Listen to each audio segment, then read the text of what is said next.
Today's video will be about 5 dividend aristocrats who have not only raised their dividends well into the double digits over the last 10 years, but each of them has also beaten the S&P 500 on a total return basis over the last 10 years. Hi and welcome back, this is Tom from the Dividend Attitude. This video will be a flyover of 5 dividend aristocrats that have grown the dividends at a fast rate over the past 10 years. Will they be able to continue that? To keep the video on point, I will not do a deep review of all companies, but I will show you some of the important highlights. See it as piquing your interest and a start for your own research. After that, I will also show you my own portfolio, which unfortunately does not contain any of these companies yet. To scrutinize these 5 dividend aristocrats, I will go over the following criteria to see how they are performing. Their payout ratio, dividend growth rate, dividend growth history, debt, free cash flow, return on equity, return on invested capital, their sales growth, the operating margin, and the Simply Safe dividend score. A.O. Smith manufactures residential and commercial gas and electric water heaters, boilers and water treatment products that are sold in over 60 countries around the world. They have a diverse customer base and sell their water heaters to residences, restaurants, hotels, office buildings, car washes, and so on. They also sell commercial boilers for space heating purposes to hospitals, schools, hotels and other large commercial buildings. Other than heaters, they also sell food and beverage filtration products, expansion tanks, commercial solar water heating systems, swimming pool and spa heaters, solar units and air purification products. Some of their large customers include Lowe, Sears and Home Depot. A.O. Smith has a strong high barrier to entry moat because the water heater market is very saturated and they have almost all of the market share. Although most of their revenue is still coming from the US, they have been rapidly expanding in China and India. A.O. Smith is part of the industrial sector. A.O. Smith has been raising their dividends for 27 years in a row and has a 54% earnings payout ratio and a 41.8% free cash flow payout ratio, based on end of year 2019 numbers. One thing to note is that their payout ratio has ramped up quite a bit in 2019 from low of 27%. Due to a lower net income. The dividend growth. The 10-year dividend growth rate of A.O. Smith is a very decent 16.8%, but what is interesting is that the 1, 3 and 5-year average dividend growth rate are actually higher than that with a 32% 1-year dividend growth rate. The dividend safety of A.O. Smith is outstanding with a Simply Safe dividend score of 99 out of 100. The revenue of A.O. Smith grew from 1.49 billion in 2010 to 2.99 billion in 2019, so it doubled in 10 years with a growth rate of 8.2%. One thing to note here is that the revenue has declined by minus 6.5% from 2018 to 2019. Another sign of a healthy company and safe dividends is growing free cash flow, and A.O. Smith fits that bill as well. They've grown their free cash flow from 39 cents per share to $2.15 per share with a dip in 2012. And as you can see, the dividends have been well covered during this time. Another thing I really like about A.O. Smith is their low debt to equity ratio, which has actually decreased from 0.28 in 2010 to 0.19 in 2019. That is well below my threshold of a 0.5 debt to equity ratio. I couldn't find a credit rating on A.O. Smith on either Moody's or Standard & Poor's. A.O. Smith has a return on equity of almost 22%, which is right in the middle of what it has been over the years. It is quite hard to compare A.O. Smith to its direct competitors since most are not publicly traded. There's one publicly traded Japanese competitor though, which is Rinnai. This company has a return on equity of 7%, so nowhere near A.O. Smith. Return on invested capital is currently at 19.3%, relatively stable over the last 10 years, and much higher than the 6.8% of competitor Rinnai. Operating margin is 15.5% and is also stable. Again, much higher than the operating margin of 8.9% for Rinnai. A.O. Smith has a large exposure to China, which could be a risk factor due to trade war shenanigans and the current illness situation. If you liked the video so far, don't forget to like the video and subscribe to my channel. I've said it many times already, but this positive feedback is much appreciated. Cintas Corporation provides corporate identity uniforms and related services mainly in North America, Latin America, Europe and Asia. It rents and services uniforms and other garments such as flame-resistant clothing, mats, mops and shop towels. They also provide restroom cleaning services and supplies, carpet and tile cleaning, and they sell uniforms. Cintas offers their products and services through their distribution network and local delivery routes. Cintas is part of the industrial sector. Cintas has been raising their dividends for 37 years now and has an earnings payout ratio of almost 32%, which has always been below 40% in the last years.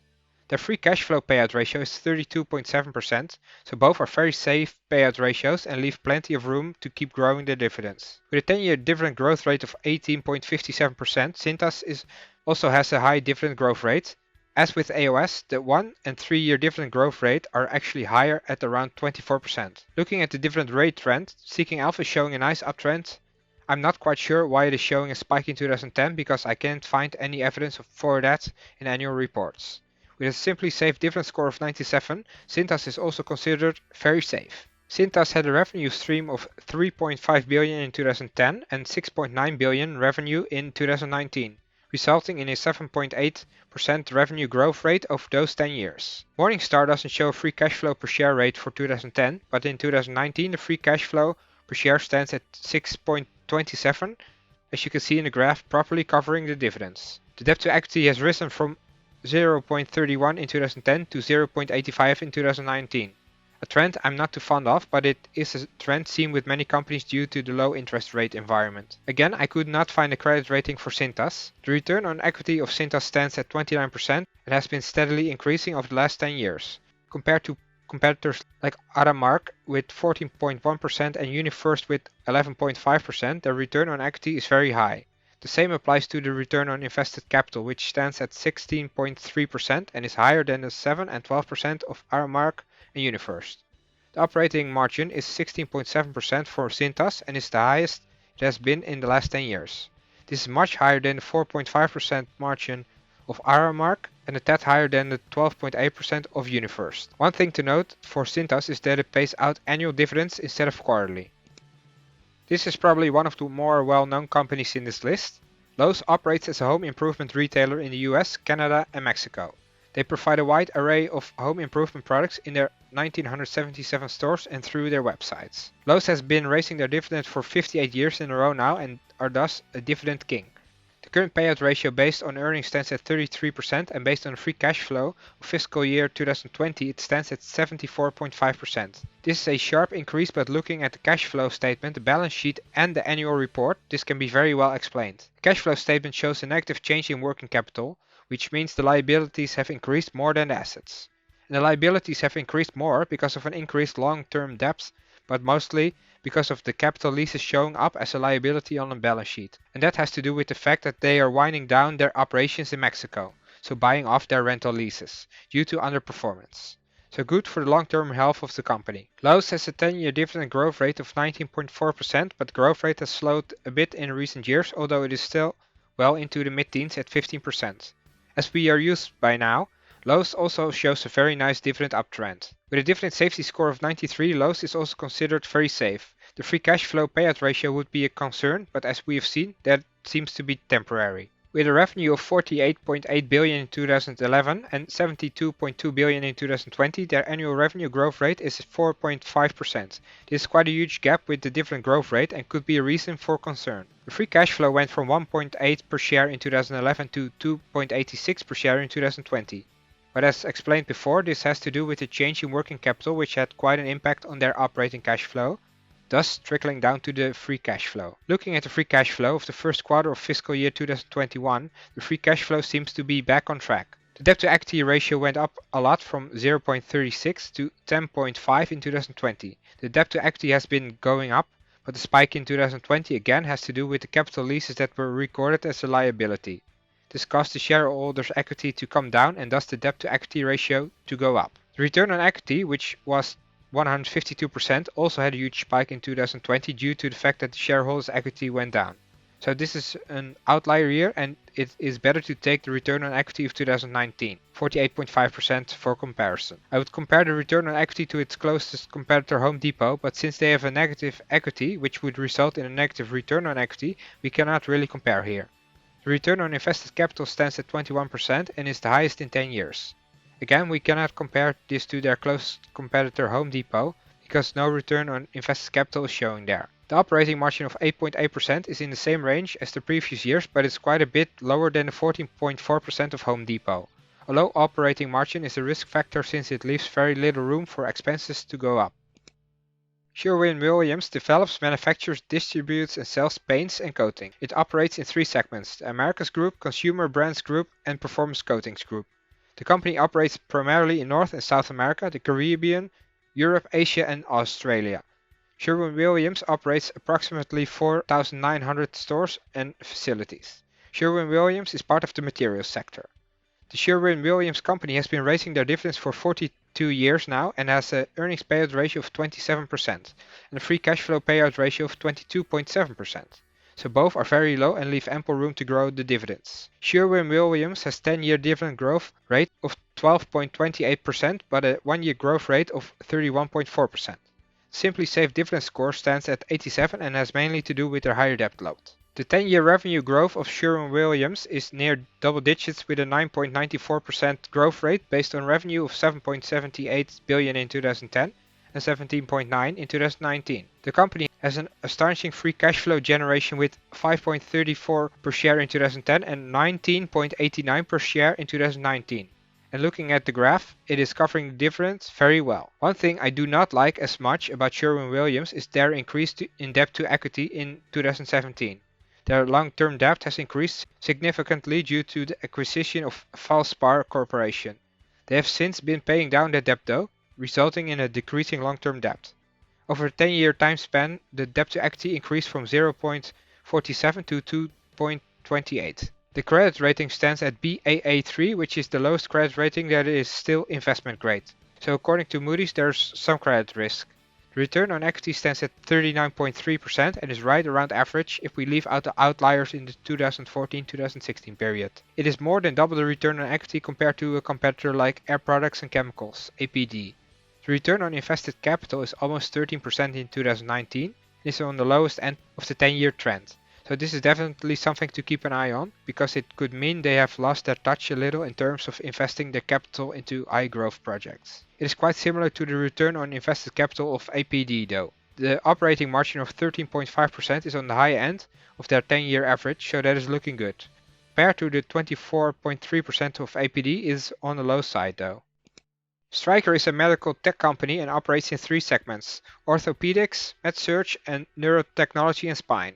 Stryker sells implants for hip and knee joints, surgical equipment, intensive care disposable products, medical devices and a whole lot more medical devices. Their customers are doctors, hospitals and other healthcare facilities, and they sell in about 75 countries. Stryker has been raising its dividends for 27 years in a row now and has an earnings payout ratio of 36.2% and a free cash flow payout ratio of 42.6% based on 2019 numbers. Stryker's 10-year dividend growth rate stands at almost 24% but has been a bit slower in recent years with a 1, 3 and 5-year growth rate of around 10 to 11%.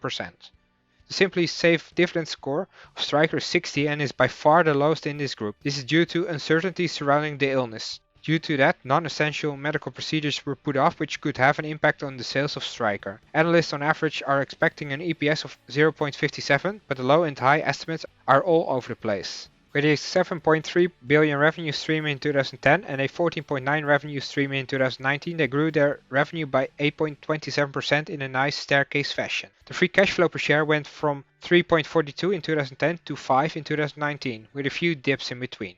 The overall trend is up and the dividend is covered very well. The debt to equity of Stryker went from a nice 0.14 in 2010 to a 0.8 in 2019, so a bit above my 0.5 threshold. The credit rating of Stryker currently stands at Baa1 on Moody's, which is still investment grade.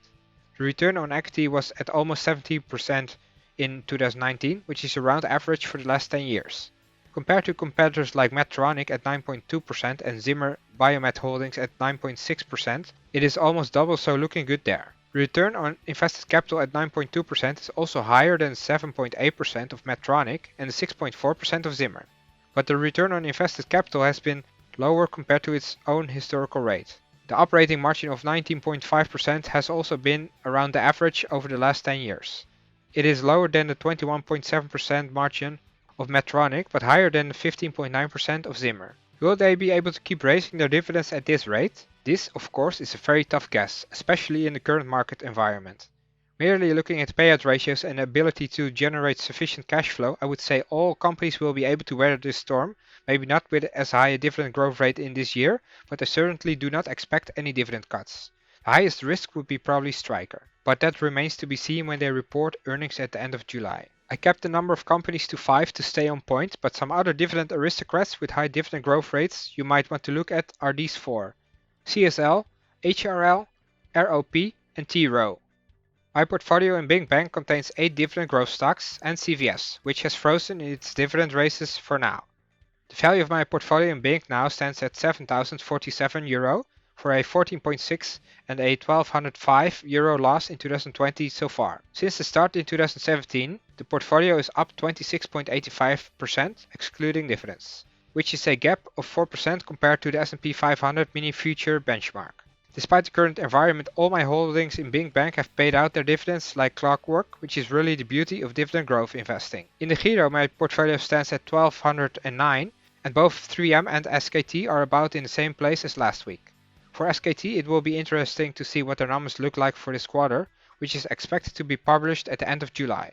The portfolios combined show a value of $9,234 compared to a cost of $8,742. Which is a positive 5.6% and an almost $500 change compared to the cost. Including dividends, the return stands at 14.74% and $1,288. As always, if you liked the video and would like to get updated on when a future video comes out, please like the video and subscribe to my channel. It will greatly help my channel grow further and get my content out to more people. If you haven't done so, be sure to check out my playlist on how to find and research dividend stocks. People have let me know they find great value in those videos. You can click on the playlist in the top right corner. Do you like these quick overview videos of dividend aristocrats? Let me know in the comments below. Until next time, bye bye.